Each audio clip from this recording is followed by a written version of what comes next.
హర హర మహాదేవ శంభో శంకర. ఓం నమః శివాయ, ఓం నమః శివాయ, ఓం నమః శివాయ. అందరికీ నమస్కారం అండి. ఈ రోజు వీడియోలో మనకి 2025వ సంవత్సరంలో ఫిబ్రవరి 26 బుధవారం రోజున శివరాత్రి పండుగనైతే మనం జరుపుకుంటామండి. ఈ రోజున ఆ పరమశివుని మనం ఏ విధంగా పూజించాలి, ఉపవాసం ఎలా ఉండాలి, జాగరణ ఎలా ఉండాలి, అలానే శివపురాణం ప్రకారం ఈ రోజున తప్పకుండా 5 నియమాలను కనుక తప్పకుండా పాటిస్తే ఆ శివానుగ్రహం అనేది లభిస్తుందట అండి. ఆ నియమాలు ఏమిటి అన్నీ కూడా క్లియర్గా నేను ఈ వీడియోలో అయితే అందిస్తున్నాను. వీడియో అనేది కొద్ది లెంత్ ఎక్కువైందండి, బట్ ఫుల్ ఇన్ఫర్మేషన్ నేను ఈ వీడియోలో అయితే మీకు ఇస్తున్నాను. వీడియోని మాత్రం స్కిప్ చేయకుండా చూడండి. హిందువులందరూ కూడా ఎంతో వేడుకగా జరుపుకునే ముఖ్యమైన పండుగలలో ఒకటి ఈ మహాశివరాత్రి పండుగ అండి. ఈ రోజున మనం పూజ ఎప్పుడు చేసుకోవాలి, అలానే ప్రత్యేకంగా 4 జాములలో మనం పూజ అనేది చేస్తామండి. పూజ టైమింగ్స్ అన్నీ కూడా నేను ఆల్రెడీ మన ఛానల్లో వీడియో అనేది అప్లోడ్ చేస్తున్నానండి. వీడియో లింక్ అనేది డిస్క్రిప్షన్లో ఇస్తాను, అలానే డిస్ప్లేలో కూడా నేను వీడియో థంబ్నెయిల్ ఇస్తున్నానండి. మీకు కనుక ఇంట్రెస్ట్ ఉంటే తప్పకుండా ఛానల్ని విజిట్ చేసి ఆ వీడియోని అయితే చూడండి. మనకి ఈ సంవత్సరం వచ్చేసి ఫిబ్రవరి 26 బుధవారం రోజైతే మహాశివరాత్రి పండుగ అయితే వచ్చింది. మన పురాణాల ప్రకారం ఈ రోజున పరమశివుడు అర్ధరాత్రి 12 గంటల సమయంలో లింగ రూపంలో ఆవిర్భవించారు అని అయితే మనకు తెలియజేయడం అయితే జరిగిందండి. చాలా విశేషమైన రోజండి. తప్పకుండా ఆ శివయ్యనైతే మీరు పూజించండి. ఈ సంవత్సరం మనకి బుధవారం వచ్చింది కదా అండి. మరి ఇంటిని దేవుని పటాలను ఎప్పుడు శుభ్రం చేసుకోవాలండి అంటే బుధవారం ముందు రోజు మంగళవారం అయితే మనం క్లీనింగ్ అనేది చెయ్యమండి. కాబట్టి ముందు రోజు 24వ తేదీన సాయంత్రం ఎప్పుడు మీకు కుదిరితే అప్పుడు మీరు ఇంటిని దేవుని పటాలను శుభ్రం చేసుకొని చక్కగా పసుపు కుంకుమ గంధం బొట్లతో అలంకరణ అనేది చేసుకోండి. ఒకవేళ మీకు ఆ రోజు కనుక కుదరలేదు అనుకున్న వాళ్ళు 26వ తేదీన బుధవారం రోజున ఉదయాన్నే మీరు స్వామివారి ఫోటో ఉంటే ఫోటో కానివ్వండి, తప్పకుండా పార్వతీ పరమేశ్వరుల ఫోటో అనేది ఉంటే పెట్టుకోండి. ఒకవేళ మీ దగ్గర ఫోటో లేదు అనుకున్నప్పుడు మనకి శివ పరివారం అనేది శివ కుటుంబం ఫోటో అనేది దొరుకుతుందండి. పూజా షాప్స్ లో ఈజీగా మనకి ఇప్పుడు ఆ ఫొటోస్ అన్ని దొరుకుతున్నాయి. ఫోటో కనుక దొరకకపోతే గూగుల్లో నుంచి ప్రింట్అవుట్ తీసుకొని మీరు పూజ అనేది చేసుకోవచ్చు. మీ ఇంట్లో కనుక శివలింగం కనుక ఉంటే తప్పకుండా ఈ రోజు అభిషేకం అనేది చేసుకోవచ్చండి. ఈ రోజు అభిషేకం చేస్తే అపారమైనటువంటి ఫలితం అనేది వస్తుంది అని అయితే మన శివ పురాణం ప్రకారం అయితే చెప్పబడింది. ఈ శివరాత్రి రోజున మన లింగ పురాణం ప్రకారము 5 నియమాలను తప్పకుండా పాటించాలి అని అయితే చెప్పారండి. ఆ 5 నియమాలు ఏమిటో నేను తెలియజేస్తాను. మొదటి నియమం అభిషేకం అండి. రెండవ నియమం వచ్చేసి బిల్వ దళాలతో అర్చన, మూడవ నియమం జాగరణ, నాలుగవ నియమం ఉపవాసం, 5వ నియమం శివనామస్మరణ. ఈ 5 నియమాలను తప్పకుండా పాటిస్తే సాక్షాత్తు ఆ కైలాసనాథుని శివుని అనుగ్రహం అనేది మీ ఇంటిల్లిపాది సమస్త సౌఖ్యం అనేది, అలానే మీకు పూర్తిగా ఏదైనా సరే ఇబ్బందుల్లో ఉన్నా సరే పూర్తిగా మీరు కోలుకొని ఆ శివుని అనుగ్రహం అనేది తప్పకుండా లభిస్తుందండి. అంతటి విశేషం ఉందండి. ప్రతి ఒక్కరూ కూడా శివరాత్రి అంటే జాగరణ అనేది చేస్తూ ఉంటారండి.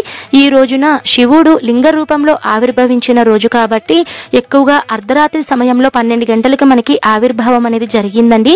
అంటే ఆ 12 గంటల సమయంలో మనకి నిశిత సమయం అనేది ఉంటుందండి. ఈ శివరాత్రిలో మనకి రాత్రి సమయంలో 4 జాములు అయితే ఉంటాయండి. మీరు ఈ 4 జాములు కనుక మీరు పూజ చేయలేని పరిస్థితిలో ఉన్నవాళ్ళు, చేయలేని వాళ్ళు అర్ధరాత్రి 12 గంటల సమయంలో మనము ఆ శివునికి కనీసం మంచి నీటితో గంగాజలంతో మీరు అభిషేకించినా కూడా శివరాత్రి పూర్తి పూజా ఫలితం అనేది మీకు ఆ ఒక క్షణంలోనే మీకు అందరికీ అందుతుందండి. కాబట్టి ఈ రోజున ఎట్టి పరిస్థితుల్లో కూడా మీరు శివునికి పూజ అనేది అస్సలు మిస్ చేసుకోవద్దండి. ప్రతి ఒక్కరూ కూడా పూజ చేసుకోవచ్చు. నేనైతే ఇక్కడ శివుని ఫోటో అనేది పెట్టుకొని ఒక పీఠం అయితే ఏర్పాటు చేసుకున్నానండి.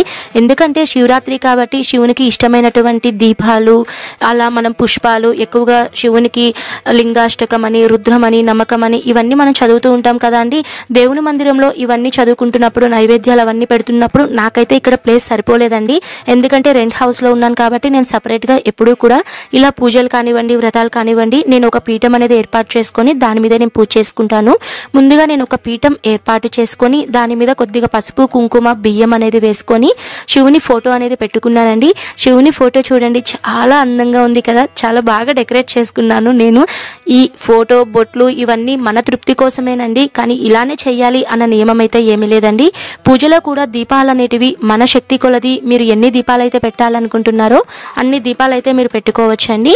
నేనైతే ఇక్కడ స్వామివారికి ఇష్టమైనటువంటి రుద్రాక్ష దీపం అయితే నేను పెట్టుకున్నానండి. ఇలా పూజకు అంతా సిద్ధం చేసుకున్న తర్వాత పూజలో శివునికి ఇష్టమైనటువంటి రుద్రాక్ష దీపం అలానే అఖండ దీపం అయితే నేను పెట్టుకున్నానండి. రుద్రాక్ష దీపం ఎలా పెట్టాలో నేను ఇప్పుడు తెలియజేస్తాను. ముందుగా నేను ఇక్కడ వరి పిండి అండి, మనకి బియ్య పిండి ఉంటుంది కదండి, ఈ బియ్య పిండిని తీసుకొని అందులో కొద్దిగా పాలను కలుపుకొని కొద్దిగా పసుపు కుంకుమలు వేసుకొని నేను ఈ విధంగా పిండి ముద్దలాగా అయితే చేసుకున్నానండి. ఇలా చేసుకున్న తర్వాత ఈ పిండి మీద నేను శివుని యొక్క నామాలను అయితే నేను వేసుకున్నానండి. గంధం కుంకుమ సహాయంతో నేను శివుని నామాలను వేసుకున్నాను. తర్వాత దీపం అంతా సిద్ధం చేసుకున్న తర్వాత ఇందులో నువ్వుల నూనె కానివ్వండి లేదా ఆవు నెయ్యి కానివ్వండి వేసుకొని 3 ఒత్తులు కానీ లేదా 2 ఒత్తులతో కలిపి నేనైతే దీపం అయితే సిద్ధం చేసుకున్నానండి. ఈ రుద్రాక్ష దీపంని ఒక ప్లేట్లో పెట్టుకొని దాని చుట్టూ మనము మీ దగ్గర రుద్రాక్షలు కానీ ఉంటే 1 కానివ్వండి 2 కానివ్వండి మీ దగ్గర ఎన్ని ఉంటే వాటిల్ని మీరు ఆ దీపం దగ్గర పెట్టుకొని మీరు దీపారాధన చేసుకొని పూజలో పెట్టుకోవచ్చండి. రుద్రాక్ష దీపమే కాదండి, శివునికి రకరకాల పద్ధతిలో పూజలు అనేటివి చేస్తూ ఉంటారండి. ముఖ్యంగా శివునికి టెంకాయ దీపం అనేది కూడా పెడుతూ ఉంటారండి. టెంకాయ దీపం పెట్టడం వలన అష్ట కష్టాలు దరిద్రాలన్నీ తొలగిపోతాయి అని ఒక నమ్మకం అండి.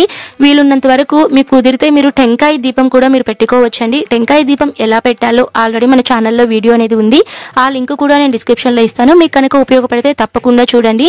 ఈ పూజలో అయితే నేను రుద్రాక్ష దీపం పెట్టుకున్నాను, అలానే అఖండ దీపం అనేది పెట్టుకున్నానండి.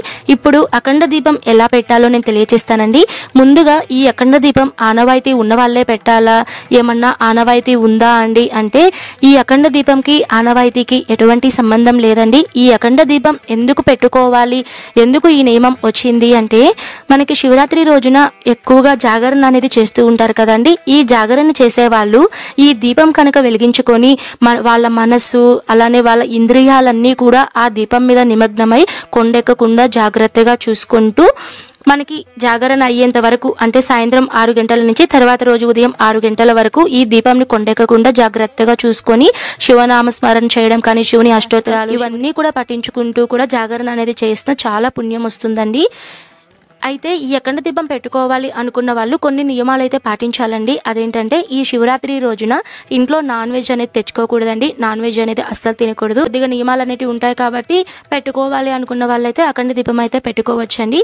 ముందుగా అయితే నేను ఇక్కడ ఒక పేపర్ ప్లేట్ తీసుకొని దాని మీద 3 పిడికిళ్ళ గోధుమలు అయితే తీసుకొని దాని మీద నేను ఒక ప్రమిదను అయితే పెట్టుకున్నానండి. ఈ ప్రమిద పెద్ద ప్రమిద అయితే ఒకటి పెట్టుకున్నాను. అలానే ఒకవేళ మీ దగ్గర చిన్నవి కనుక ఉంటే 2 ప్రమిదలు అయితే పెట్టుకోండి.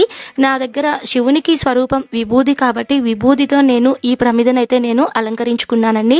తర్వాత ఇందులో నువ్వుల నూనె వేసుకొని అలానే అఖండ ఒత్తి పెట్టుకొని నేను దీపారాధన అనేది ఏకహారతితో అయితే నేను పెట్టుకున్నానండి.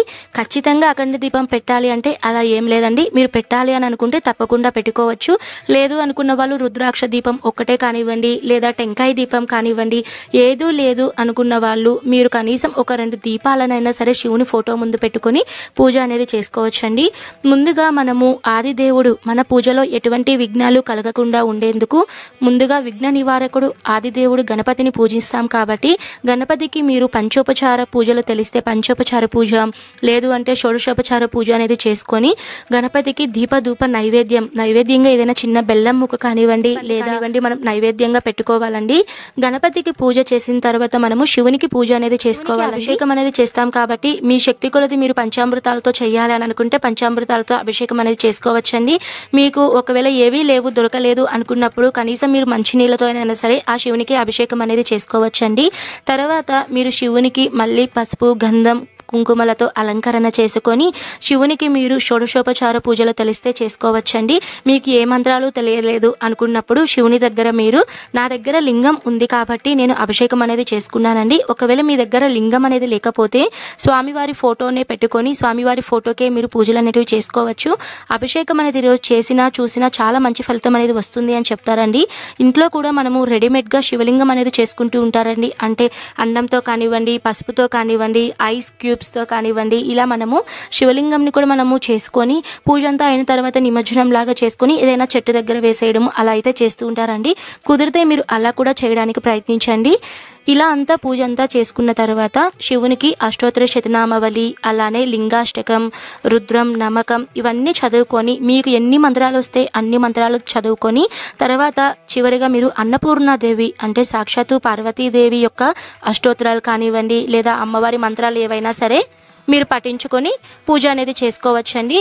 ఈ విధంగా అయితే మీరు శివరాత్రి రోజున పూజ అనేది చేసుకోవాలండి. ఖచ్చితంగా మీరు ఈ దీపాలనే పెట్టుకొని చేసుకోవాలి అన్న నియమం అయితే ఏమీ లేదండి. కానీ ఈ రోజున పాటించవలసినటువంటి నియమాలు ఇవి. వీటిని కనుక మనం పాటిస్తే మనకి మంచి ఫలితం అనేది వస్తుంది. మీరు ఈ రోజున పూజలో మీకు కనుక కుదిరితే శివపురాణం కానివ్వండి, లింగ పురాణం కానివ్వండి, మనకి ఈ శివరాత్రి పండుగ మాఘమాసంలో వస్తుంది కాబట్టి మాఘ పురాణం చదువుకున్నా కూడా మీకు చాలా మంచిదండి. నేనైతే ఈ పూజ అంతా అయిన తర్వాత మాఘ పురాణం అలానే శివపురాణం అయితే ప్రతి సంవత్సరం చదువుకుంటానండి. నా దగ్గర ఈ పుస్తకాలు ఉన్నాయి కాబట్టి నేను చదువుకున్నాను. ఈ విధంగా అయితే పూజ చేసుకోవాలండి. చివరిగా మీరు దీపధూప నైవేద్యాలను సమర్పించి చివరిగా టెంకాయ అనేది సమర్పించుకోవాలండి. ఈ విధంగా అయితే పూజ చేసుకోవాలండి. ఇదండి ఈ వీడియోలో శివరాత్రి రోజున పూర్తి పూజా విధానం ఎలా చేయాలి, జాగరణ, ఇలా ఉపవాసం నియమాలు అన్నీ క్లియర్గా తెలియజేశాను కదా అండి. నేను మరో మంచి వీడియోతో మీ ముందుంటానండి. సర్వే జన సుఖినో భవంతు. స్వస్తి.